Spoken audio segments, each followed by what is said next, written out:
Welcome to the digital T-level onboarding session. Throughout the recording, we will provide a comprehensive overview of this qualification, including the core component and the occupational specialism delivery.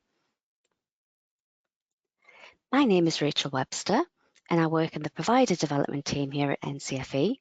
I support providers with the delivery of our qualifications, the structure, the assessment breakdown, and anything related to teaching and learning.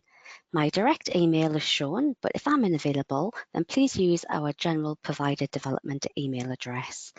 The purpose of the session is to support you in your T-level journey so that you can provide the best outcomes for your learners. The objectives for the session are on the screen, and hopefully by the end you will feel supported and more confident in your onboarding journey, with increased understanding of the support offered from NCFE at each stage of your T-level delivery.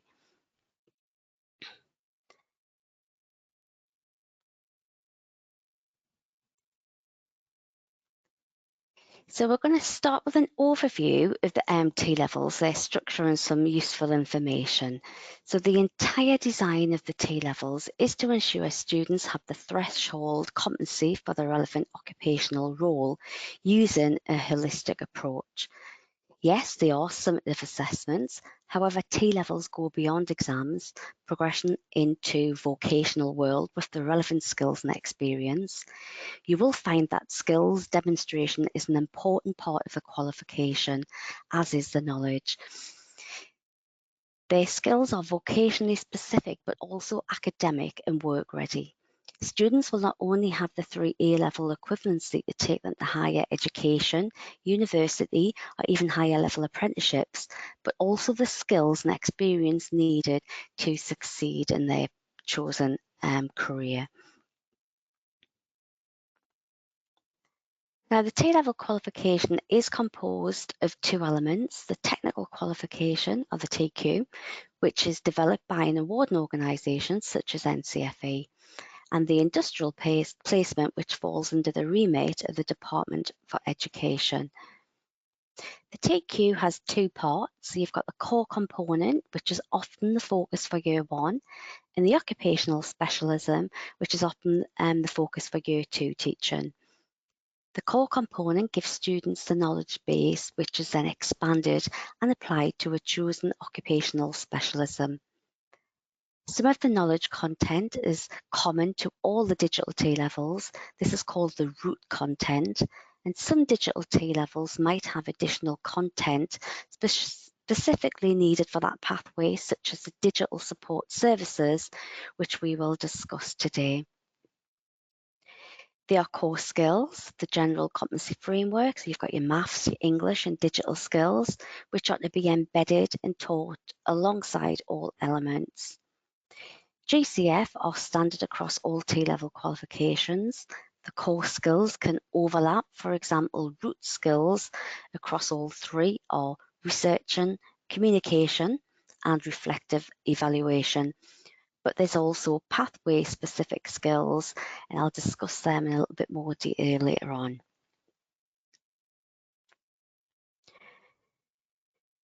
So this is a summary of the general structure of a T-level programme. The awarding organisation is responsible for the technical qualification and the assessments, which is composed of the core content for the T-level pathway and the occupational specialism content for the T-level pathway. But there are other requirements to obtain a full T-level, beginning with an industrial placement, which is a minimum of 315 hours. The Department of Education look after the placement aspect, and some other requirements, such as a license to practice qualification, being registered with a professional body, etc. Our digital T-levels don't have any of these requirements currently, though. IFET own the technical qualifications and issue certificates upon completion.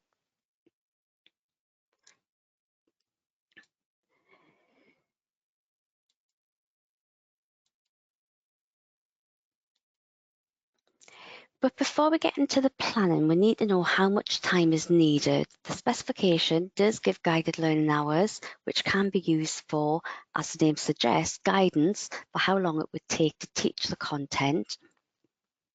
And also do remember that you'll need to have 315 hours of placement over the 2 years too.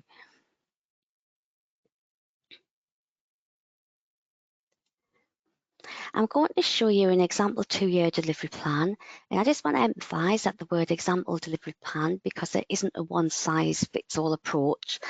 So to ensure that your plan is suitable for your entire centre and students, having a comprehensive initial assessment and induction stage is going to be vital.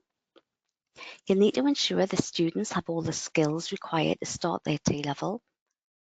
We all know that GCSE grades do not always issue us skills and knowledge, so please plan your induction activities in a way that fully assesses your students' starting points and potential.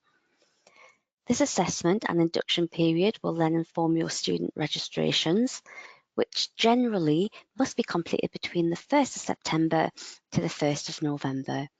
You might then begin with the delivery of the core content. Now, the first opportunity to sit the core assessments and the exam papers and the employer set project will be in the summer term with the results in August. Once the core content is finished, you might have some time before the end of the year to be put towards the occupational specialism content. Beginning year 2, the occupational specialism content will continue to be delivered.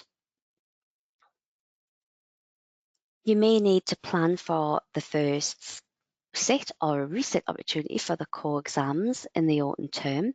This might be the exam papers, ESP, or both, with the results released in March. The final assessment for the technical qualification is the occupational specialism, with assignments beginning in April. There will be another chance for resits of the core exams in the summer term if needed, with the results for those exams and the occupational specialism being released in August. Now that completes the technical qualification requirements, but students do also need to complete an industrial placement lasting a minimum of 315 hours or approximately 45 days. This can occur over the entire 2 years of delivery with single days or half days each week, or maybe in one single block of 45 days, or it could be a combination. Whichever approach is taken, you should take this into account with your planning and being sure to avoid any assessment windows. This is just an example delivery plan, so please start to consider how you're going to structure your own curriculum. And if you've already started doing this, make a list of the independencies such as timetable, staff specialisms, availability and industrial placements, and any other considerations you might need to include. Now, in the next section, we'll look at assessing important documents to help you with your delivery. The key date schedule is structured so that common dates agreed either across awarding organisations, if common to all T-levels, or across NCFE delivered subjects, if only common to all NCFE T-level qualifications, and takes the following design. The schedule is a document refreshed annually containing all significant candidates in relation to every T-level qualification delivered by NCFE. It's published on and around the 1st of August each year and contains information relevant to the next 2 years' worth of delivery. So late August, early July, the content will cover all information for 2023 to 24 and 2024 to 25 academic sessions. Following the creation of the draft version of the key date schedule, usually around late April to early June, a period of consultation takes place with providers, lasting 2 to 6 weeks, during which providers can offer feedback and comment on the content of the draft version of the document. Where assessments are scheduled for the first time during the consultation period, NCFE may decide that a targeted follow-up consultation focusing solely on those assessments will take place on and around late May, early June, so that providers can submit immediate feedback on their experience of delivery as these assignments and assessments. Following these consultation periods, key internal stakeholders will determine if any adjustments are required in relation to comments received and will publish responses to themes identified by providers, with a rationale for why revisions did or did not take place within a comments and outcomes document, published at the same time as the final key date schedule itself, on and around August each year.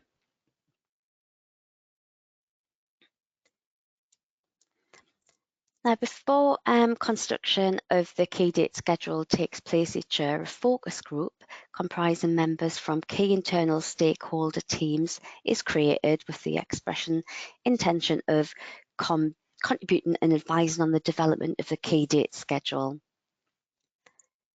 So when deciding upon the dates for any individual assessment, the focus group will consider subject combinations using statistical data from previous series and feedback from providers. The key date schedule will take note of timetable arrangements for freestanding maths quals, GCEs and GCSE qualifications in order to reduce potential timetable clashes.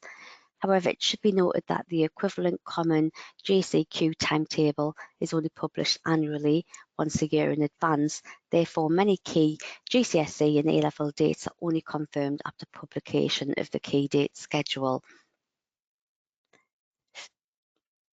The focus group will try to minimise timetable clashes and accommodation problems for providers.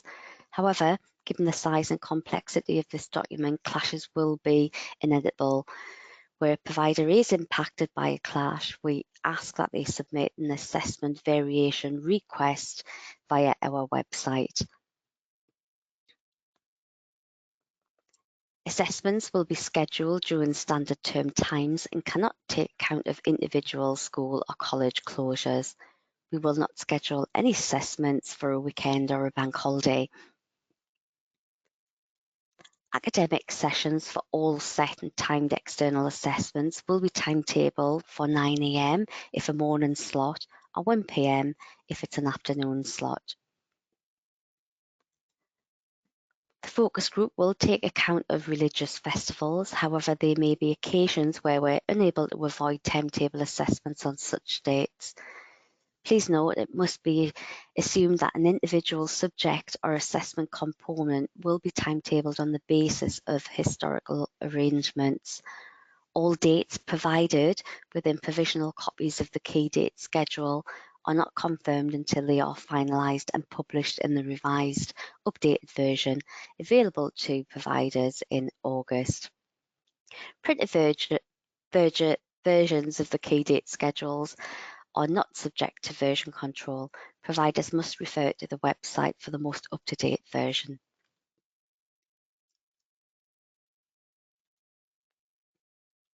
For some qualifications and their associated components, assessment materials or key information will be provided in advance of the assessment itself. Historically, this has been referred to as pre-release. However, formal pre-release documentation, as defined within any qualifications associated assessment strategy, has not traditionally included information such as technology configurations and assessment room setup, thus leading to confusion and frustration for some providers. Now, as a result of this, for 2023-24, NCFE have renamed the associate section within the key date schedule as Advanced Assessment Material, which will now incorporate all or any information or documents sent to or required by providers before the release of the papers themselves. Additionally, this section will indicate whether and when this information and materials ought to be shared with providers, staff and students.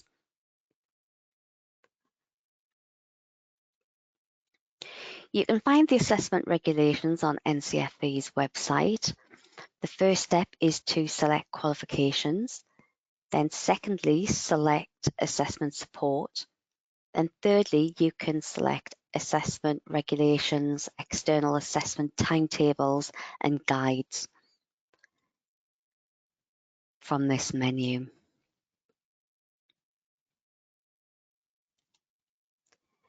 Next, we're going to move on to an overview of the digital content and synoptic assignments. Now, the core component teaching content consists of both knowledge content and skills content. They are the 12 core root knowledge elements, which an additional 3 elements for those who are doing the digital support services, namely Pathway Core Element 1, career within the digital support services sector, Pathway Core Element 2, communications in the digital support services, Pathway Core Element 3, fault analysis and problem resolution. Then there are core skills which students need to be able to demonstrate. The core skills do differ depending on which pathway you're doing, so the skills for the digital support services will be different from the digital business service skills, and different again for those who are doing the digital production, design and development T-level. This core content helps to lay the foundation that the occupational specialism content is built upon, which is the focus for the year 2 for many of providers. Now, these are the occupational specialisms that are currently available with digital infrastructure, network cabling, digital support, and cybersecurity, being available to those doing the digital support services pathway. And the other occupational specialism is data technician, which is available for the digital business services pathway.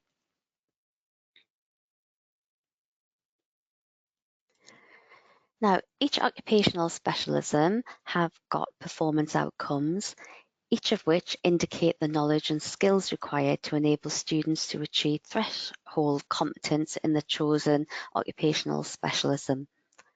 The 4 specialisms available from digital support services all have 3 performance outcomes. The data technician specialism for digital business services has 6 performance outcomes. There are additional specification teaching content for each of the performance outcomes, which is also divided into knowledge and skills content. Year 1 content, just like the specification, is divided into core content and OS content, so are the assessments. The core assessment component is made up of 2 subcomponents. 2 exam papers, which are designed to assess the student's knowledge, and an externally set skills assessment called the Employer Set Project. It's called this as the tasks have been developed in conjunction with employers to make them as occupationally realistic as possible.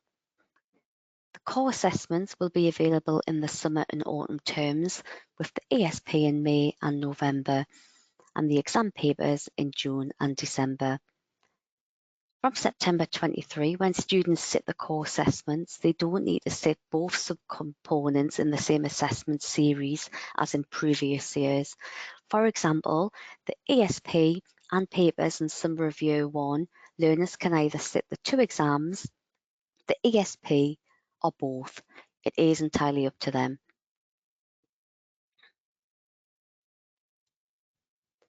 The exam papers address the knowledge content, with paper A assessing the 6 elements shown,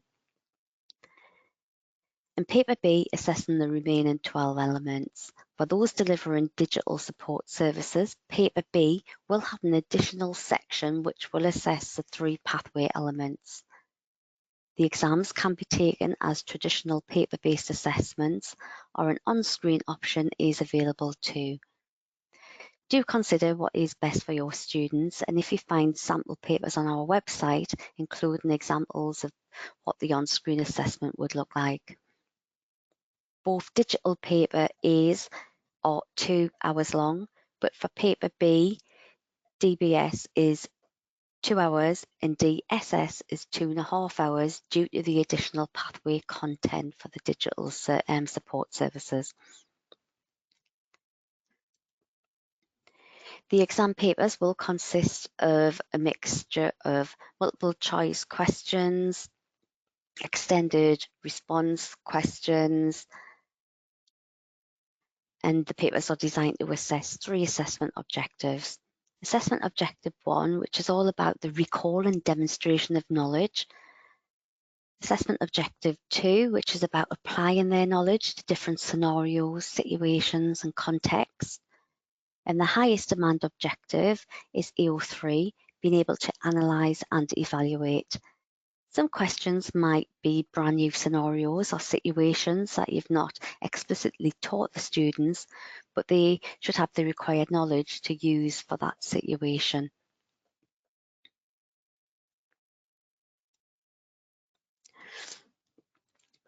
Then we have the employer set project, and we'll begin by looking at the ESP for the digital business services.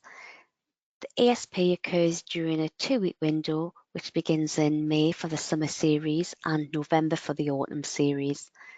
This particular ESP has pre-release material, which should be issued to the students 3 weeks before the assessment window.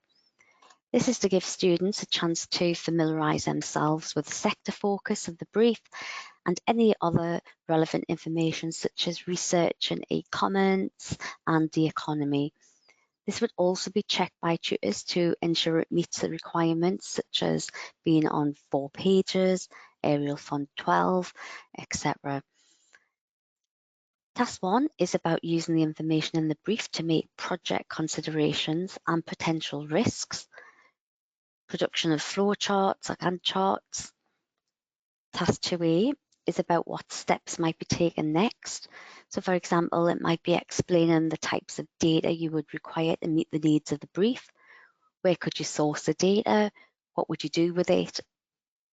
And why you think that those actions would be beneficial. Task 2B is about handling the data, cleansing it, analysing it, transforming the data into a meaningful output, and other supporting documents such as an entity relationship diagram. Task 3 is about communicating ideas to different audiences, technical and non-technical, which is achieved via the production of a presentation. Task 4 is reflective evaluation, which students consider the project and how well it's went and meets the needs of the brief.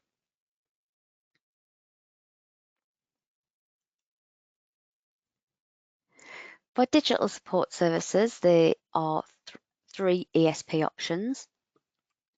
We have a digital support ESP, a network cabling and digital infrastructure ESP, and a cyber security ESP. The types of tasks are similar for 3 ESPs as they are both assessing the same core skills, but there might be some different evidence requirements because of the different ESPs. Neither of the ESPs have any pre-release materials for the students, but providers will be given advanced assessment material early to allow for system configurations such as what might be needed for the first task, which is fault finding or a troubleshooting task. Providers would have to configure systems to replicate the fault, and the evidence can include a troubleshooting document, a test plan document, and any other documents such as a firewall configuration document for cabling and infrastructure ESP. Task 2 is about gathering information in order to make recommendations, solutions for the issue of the brief. This task has 3 components: research and prepare questions for an interview, a 10-minute interview, which is audio recorded, write emails following the interview, for example, to a team leader with a summary of questions, responses, and issues identified. Task 3 is the production of a project proposal and any other requested documents, such as a network diagram for network cabling and data infrastructure, And task 4 is also an evaluation with the production of a satisfactory survey and a post-project review document.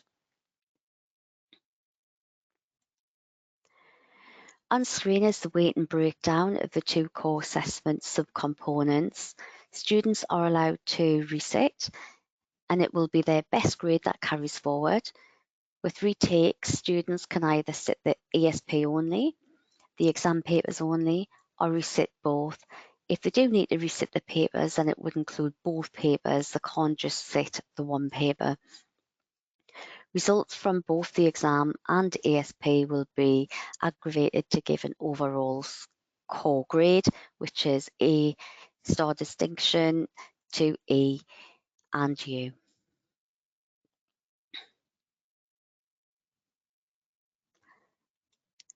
Year 2 is when students choose one occupational specialism. Providers can choose which occupational specialisms to offer, and this is based on staffing and resources. However, it is important to ensure that students are not missing out on studying their area they wish to due to limitations of the provider.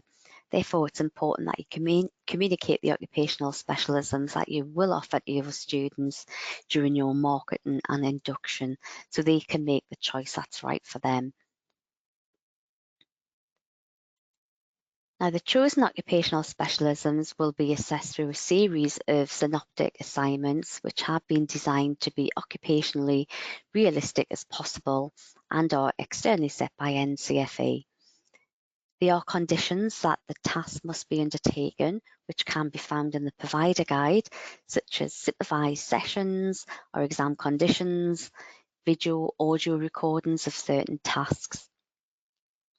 Where the core assessments were graded A star to E, these assignments are graded distinction to ungraded. The retake rules for the synoptic assignment is the same as those for the core assessments. Unlimited retakes, although it might be difficult to schedule during the 2 years, any retakes must be completed within 2 years after completion. And the retakes would be all of the assignments. It's not possible to choose just a single assignment to retake. The specification for the occupational specialisms is structured differently than for the core component. Each occupational specialism has 3 to 6 performance outcomes, depending on the digital pathway you are delivering. These are listed in the specification. Under each performance outcome, there will be a list of knowledge and skills. The knowledge statements show what the students need to know, and the skills are what they need to perform. Here we have an example from the digital business service pathway. You are required to deliver all of the knowledge and skills in class. Remember, the placement is separate from the TQ. That's not to say that you can't consolidate those skills on placement. Maybe include some in your placement book or have students to discuss in class how they've conducted these skills within their placements. Delivery does not need to be linear. We encourage you to mix up the delivery and how you deliver the knowledge and skills statements in a way that best supports you and your students. You can have dedicated skills lessons or a combination of skills and knowledge. You can mix it up across the performance outcomes. It is entirely up to you.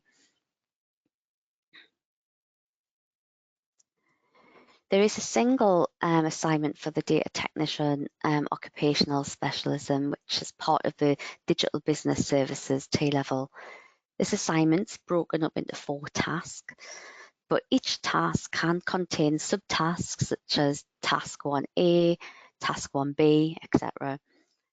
For the first task, students will research and write a proposal based on the brief. For example, it could be regarding the smart home device market, maybe considering the demographics of the smart home device users, how the devices are used, the forecast for these devices. They'll also have to analyse data sets provided by NCFE and consider their appropriateness and the impact of certain laws, policies and or regulations in relation to the data. such as if any data is impacted by GDPR or the Data Protection Act 2018. In task 2, students will be given further data and they'll need to process it, cleanse, validate the data and perform some analysis. Students will also need to merge data sets together and log their progress and decision making throughout task 2. For task 3, students will identify trends and patterns in the data using statistical tests and keep a log containing decisions about selected data to represent insights and how it relates to the client brief. And for task 4, students are to create a presentation, draw conclusions and showcasing their results. Students will also explain and justify any key insights they've identified, any trends or interesting patterns that have appeared. The digital support services has got 4 occupational specialisms, so therefore there are 4 different sets of assignments. The Digital Infrastructure OS has 3 assignments, but the assignments are subdivided into different tasks. Assignment 1 is about planning and designing, such as a new building needing required hardware that will provide a very robust network. Evidence can include a project plan, flow or Gantt charts, consider legal, regulatory requirements, creating diagrams and technical proposals. Assignment 2 is about developing a test system for the reason given in the brief, such as testing the compatibility of a planned back-end server update with existing back-end systems and software. This will also include practical tasks such as cable creation and the installation and configuration of the new test system used to simulate the network. The final assignments are all about risk assessment and mitigating these risks. The task can include aspects like a risk assessment document, security policy document, business continuity plan or recovery documents, system reconfiguration, any screenshots needed. And for the digital support OS, the first assignment is about the preparation involved in configuring a network and then installing and configuring that network. The second assignment is about dealing with job requests, including prioritization and justifying those choices and taking appropriate action. Students will also create instructional documents for users, for example, documents relating to carrying out a display screen, equipment workstation assessment. Now, the network cabling assignment is about the monitoring, maintenance and demonstration, continuous improvement of a network, such as the creation of an infrastructure status log and deploying an image remotely, which can be evidenced with annotated screenshots or photographs, depending on if it's using virtual machines or physical machines, and documented notes showing the creation and deployment of image. Network cabling also has 3 assignments, which are divided into tasks. Assignment 1 is designing a new network, a network diagram that meets the requirement of the brief. This can include the production of a network design specification, a diagram of the physical layout for the proposed installation of the network, and support and rationale. Screenshots of a logical network diagram demonstrating how the network is configured, and a description of how all components of the network work together. Assignment 2 is about installing and testing the cabling system. Students might have to create working cables and install hardware to a standard that will ensure a safe working environment for the end users, come up with a test plan and testing the cabling, such as the data transmission capacity of the cabling. And the third assignment is about risk assessment and troubleshooting, such as testing cables to find or fix faults, describe how to approach troubleshooting for a proposed installation, and carrying out a risk assessment of the network. And finally, cybersecurity, which also has 3 assignments, which are subdivided into tasks. Assignment 1 is creating a project proposal that will compare 2 products based on the project brief. The proposal should include research into the secure software solutions, for example, firewalls, antivirus, virtual private network, references to sources used for validating the credibility of the software they've chosen, any legal security requirements that need to be addressed when considering the chosen software and how the software may be used. Recommendations for the most appropriate methods to implement user access controls for the device, either locally, remotely, or both. In assignment 2, in relation to the brief again, students must create a report to discuss how the identified issues could be a result of either a cyber attack or an internal software program problem, explain how and why the issues could have occurred, and identify the types of attack it could be. Following on from the brief, students must log into a virtual machine that's already been assigned and set up by the tutor and investigate any potential issues that may exist and run a scan using the online tool VirusTotal to identify what attack, if any, has taken place. Students would then create a report to outline any actions that could be implemented to better protect the current system. Assignment 3 involves evaluating a network with regards to cybersecurity to ensure that the company resources and data are fully protected. Students should consider the information provided in the company overview document that will support students in completing the task, the security on the servers and computers, security risks that could occur because of lack of auditing or monitoring, potential impact of damage, and a RAG rate of either low, medium or high rating.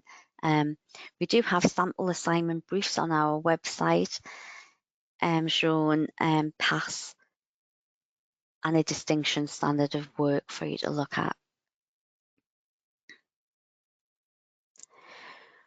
When all the assessment components have been completed, you'll be able to use the grading matrix that's found within the specification.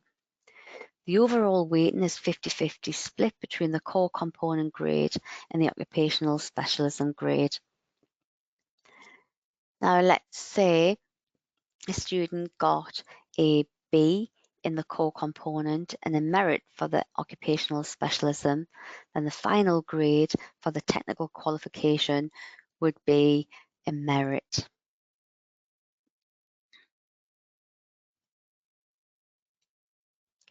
When students complete all the mandatory T-level components and complete their T-level programme, they will receive a T-level certificate issued by IFATE. The T-level certificates will outline all the components they've achieved and the grade they've achieved on each part of the TQ. Now, where students have not successfully completed all the components of the T-level programme, they will still receive a T-level statement of achievement outlining what the student has achieved. Moving on next to a quick overview of NCFE's website. Everything you need to access and for registrations is found on the portal. Please speak to your admin or exams team if you haven't got access to the portal. Once in the portal, you will have your dashboard where you can navigate the information for your learners and your qualifications. There are a few main areas to draw your attention to, the first being the registration of learners. The responsibility for registration of learners will differ across centres, so please find out who's responsible to ensure that students are registered, as late registration will incur a late registration fee if the deadline is missed. The next tab to be aware of is booking of assessment. Once again, there are dates by which learners must be booked and registered on the assessments. Being aware of who's responsible for this at the point of delivery will ensure that late fees are not incurred.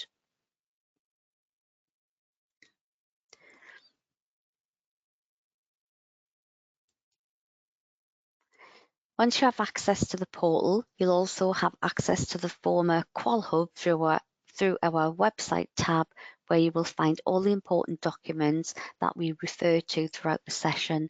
So it's important that you do have access to it from the start of your onboarding journey. Within the qualifications tab, you will be able to access all teaching, learning and assessment resources relating to your T-level. There is also everything you will need for support with delivery and learner support. A comprehensive list of forms which are referred to in the qualification specification, and also support around the quality assurance and the opportunity to register for further events around moderation and quality assurance and examination requirements. Finally, you will also find the policies and documents you need on the website through your portal login. These range from requests for special considerations to assessment variations. So please familiarise yourself with these pages and the information contained within them. So we've looked at access, and once you can navigate the website, your first port of call will always be the qualification specification. This can be located on the qualification page within the support material. We don't recommend downloading the qualification spec as it is subject to change, and it should always be the most up-to-date version that you are delivering teaching and learning from. Alternatively, we would recommend that you bookmark the qual spec page within your internet browser so that it's always a live version you're working from. All our schemes of work and the lesson resources are available on the website. You will need your portal login to access and download additional paid resources.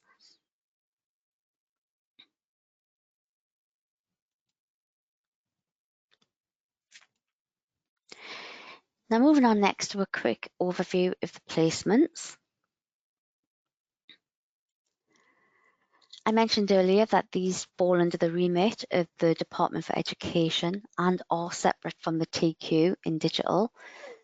Department for Education have released some useful guidance, industry placement delivery guidance, the links on the screen. It's entirely up to you how you schedule the placement hours. However, feedback from current providers is that they found it beneficial to conduct some of the placement early in year one. This has helped contextualise the core content for the students and assisted with the ESP. They've also found a marked difference in the maturity, the confidence and ownership of learning for the students after they've gone out into placement. The responsibility of securing and monitoring your students on industrial placement is on the provider, and this is outside of NCFE's remit as we are responsible for the technical qualification aspect. Within the Department for Education guidance, it will state the completion criteria, what is required.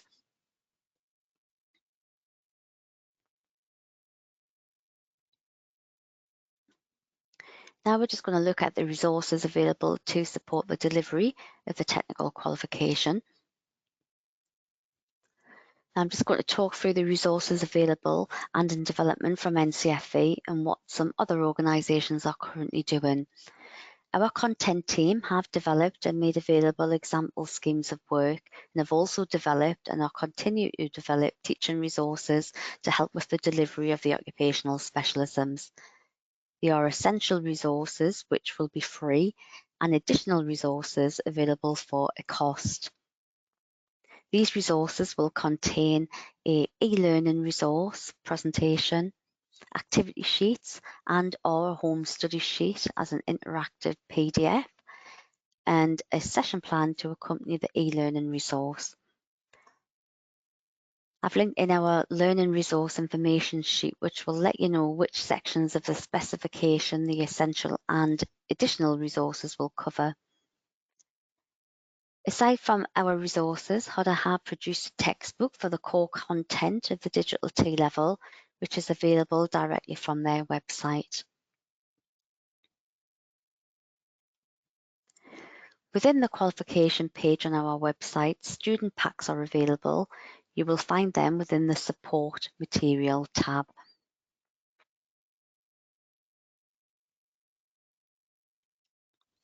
So now time to explore what support NCFE will provide you moving forward.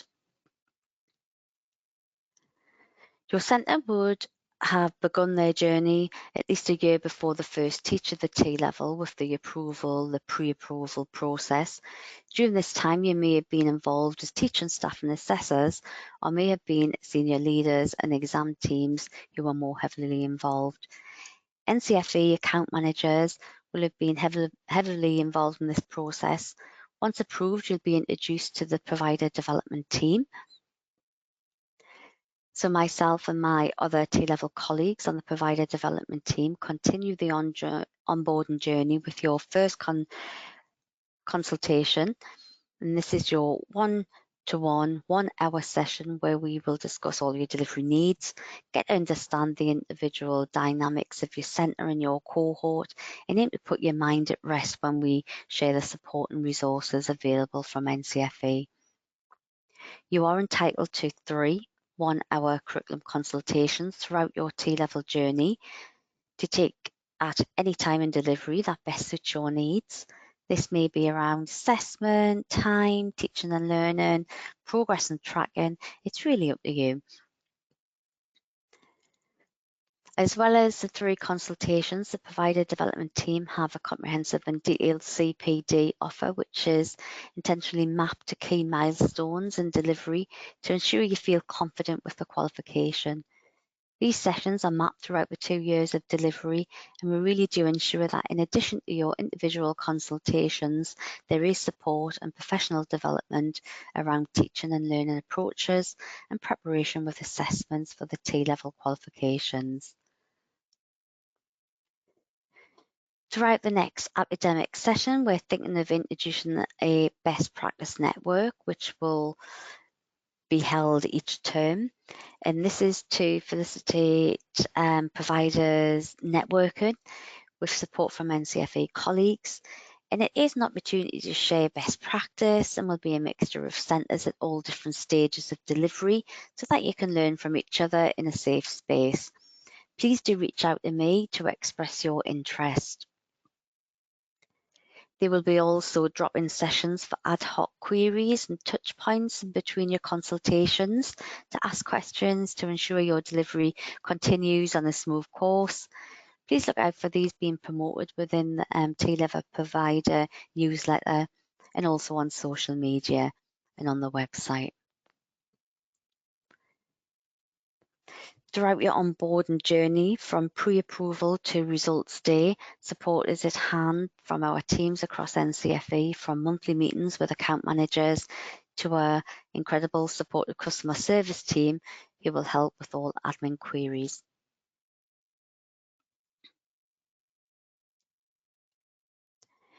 Mapped to the delivery of the T-level, we have a variety of workshops to develop understanding and improve practical delivery of the digital T-level.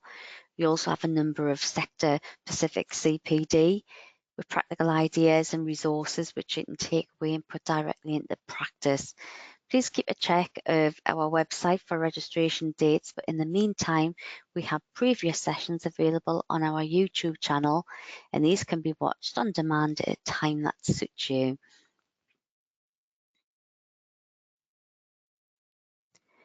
A main area for you is the T-level support hub. This has everything you need from bulletins to key date schedules. You will continue to get regular support from your account executives, from ourselves at provider development, and you will have 3 curriculum consultations once you've registered. If you have any assessment queries, contact T-level support. The email address is on the screen.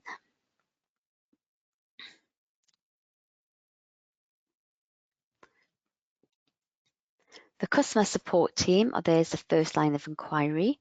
I'm your contact for support related to teaching and learning and CPD sessions, and the account team support centres with the business of delivering the T-level.